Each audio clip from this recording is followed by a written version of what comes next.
പൊതുസമൂഹത്തിന് ഏറ്റവും ഉപകാരപ്രദമായ ഹെൽത്ത് ഇൻഫർമേഷൻ നിങ്ങൾക്ക് ലഭിക്കുവാനായി ഞങ്ങളുടെ യൂട്യൂബ് ചാനൽ സബ്സ്ക്രൈബ് ചെയ്യുക.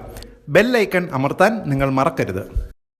പ്രായഭേദമന്യേ ആളുകളെ അലട്ടുന്ന വലിയൊരു പ്രശ്നമാണ് സോറിയാസിസ്.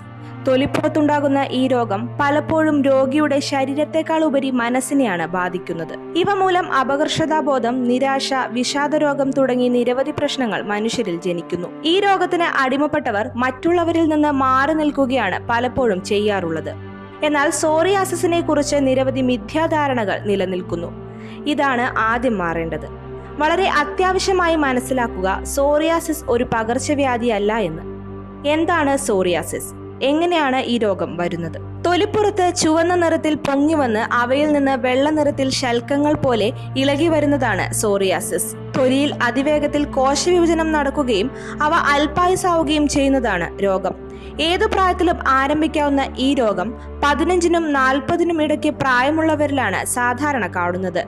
17 താഴെയുള്ള പ്രായമുള്ളവരിൽ വിരളമാണ് സോറിയാസിസ്. മിക്ക രാജ്യങ്ങളിലും 1 മുതൽ 3% പേർക്ക് സോറിയാസിസ് കാണപ്പെടുന്നു. സോറിയാസിസിന്റെ അടിസ്ഥാന കാരണം ഇന്നും അജ്ഞാതമാണ്. എന്നാൽ രോഗമുണ്ടാകുന്ന ചില ഘടകങ്ങൾ പഠനത്തിലൂടെ കണ്ടെത്തിയിട്ടുണ്ട്. പാരമ്പര്യം ഇതിലൊരു പ്രധാന ഘടകമാണ്.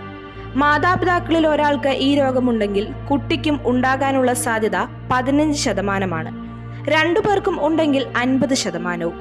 ശരീരത്തിലെ ചില ജൈവിക പദാർത്ഥങ്ങളുടെ ഏറ്റക്കുറച്ചിൽ രോഗത്തിലേക്ക് നയിക്കുന്ന മറ്റൊരു കാരണമാണ്. അജ്ഞാതമായ ഏതോ ആന്റിജനെതിരെയുള്ള ശരീരത്തിന്റെ പ്രവർത്തനം അഥവാ ഇമ്മ്യൂണോളജിക്കൽ പ്രതിപ്രവർത്തനമാകാം മറ്റൊരു ഘടകമെന്നും വിശ്വസിക്കപ്പെടുന്നു. തൊലിയുടെ പാളികളായ എപ്പിഡെർമിസിന്റെയും ഡെർമിസിന്റെയും വിഭജന പ്രക്രിയയിലെ തകരാറുകളും രോഗത്തിലേക്ക് നയിക്കുന്നു. മുറിവുകൾ, അണുബാധ, സൂര്യപ്രകാശം, ചില മരുന്നുകളെക്കുറിച്ചുള്ള ആകാംക്ഷ എന്നിവയൊക്കെയാണ് പെട്ടെന്നുള്ള രോഗത്തിന് കാരണമാകുന്നത്. സൂര്യപ്രകാശത്തിലടങ്ങിയ അൾട്രാവയലറ്റ് കിരണങ്ങൾക്ക് രോഗത്തെ സുഖപ്പെടുത്താൻ കഴിയും. ത്വക്കുരോഗ സ്പെഷ്യലിസ്റ്റിന്റെ നിർദ്ദേശപ്രകാരം ചില മരുന്നുകൾ ഉള്ളിൽ കഴിക്കേണ്ടതുമാണ്. പെട്ടെന്നുള്ള രോഗമൂർച്ചയുണ്ടാകുന്ന അവസരങ്ങളിൽ ശരീരത്തിന്റെയും മനസ്സിന്റെയും വിശ്രമം അനിവാര്യമാണ്.